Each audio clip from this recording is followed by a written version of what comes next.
বিএনপির রাজনীতি হচ্ছে সবার আগে বাংলাদেশ, অর্থাৎ বাংলাদেশের স্বার্থ, বাংলাদেশের সার্বভৌমত্ব, জনগণের কল্যাণ। আমরা সবাই মিলে এমন একটা বাংলাদেশ গড়ে তুলতে চাই যেখানে সফল হওয়ার জন্য, ভালো কিছু করার জন্য নির্দিষ্ট কোনো দল করতে হবে না।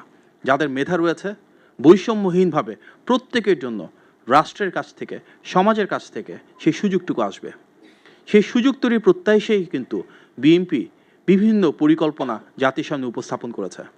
আমাদের চেয়ারম্যান জনাব তারেক রহমান বাংলাদেশে আসার পর ওনার যে ঐতিহাসিক বক্তব্য রেখেছেন সেখানে বলেছেন he has a plan.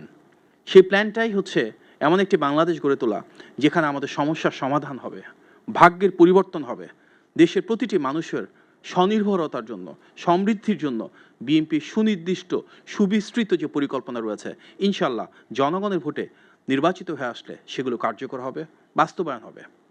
ICT খাতে আমাদের কিছু পরিকল্পনা আমরা এখানে তুলে ধরতে চাই।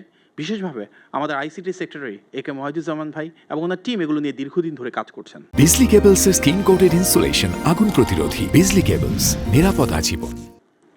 আমাদের একটা বড় চিন্তা হচ্ছে আধুনিক প্রযুক্তি নির্ভর নাগরিক সেবা সুনিশ্চিত করা। ইনশাল্লাহ আসন্ন 12ই ফেব্রুয়ারি নির্বাচনে বিএনপি বিজয়ী হবে, সেটি আমাদের বিশ্বাস। এবং সেক্ষেত্রে আপনারা দুটো কার্ডের কথা নিয়মিতই শুনছেন, একটা কৃষকদের জন্য কৃষক কার্ড, আরেকটা পরিবারের নারীদেরকে প্রাধান্য দিয়ে নারীর ক্ষমতায়নের অংশ হিসেবে ফ্যামিলি কার্ড। এছাড়া সকলের স্বাস্থ্য সেবা সুনিশ্চিত করবার জন্য সেই সুরক্ষায় এআই ভিত্তিক স্বাস্থ্য কার্ড।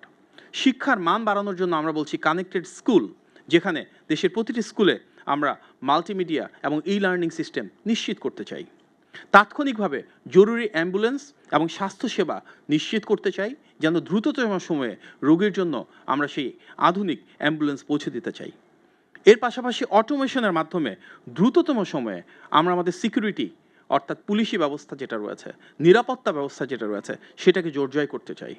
আমাদের যে ইমিগ্রেশন সিস্টেম রয়েছে এখানে আর্টিফিশিয়াল ইন্টেলিজেন্সের ব্যবহার বাড়াতে চাই, এবং আমাদের যে ভূমি এবং কর ব্যবস্থাপনা রয়েছে সেখানে আরও কীভাবে আমরা টেকনোলজি ব্যবহারের মাধ্যমে সরকারি এবং বেসরকারি যেসব প্রতিষ্ঠান রয়েছে সেখানে ওয়ান স্টপ সার্ভিস ইন্ট্রোডাকশনের মাধ্যমে জনগণের প্রতি সেবা নিশ্চিত করতে পারি, সেগুলো নিয়ে কাজ করতে চাই। আমাদের এক্ষেত্রে একটা অঙ্গীকার হচ্ছে দেশ যেন প্রযুক্তি নির্ভর সমন্বিত সেবার মাধ্যমে এগিয়ে যেতে পারে।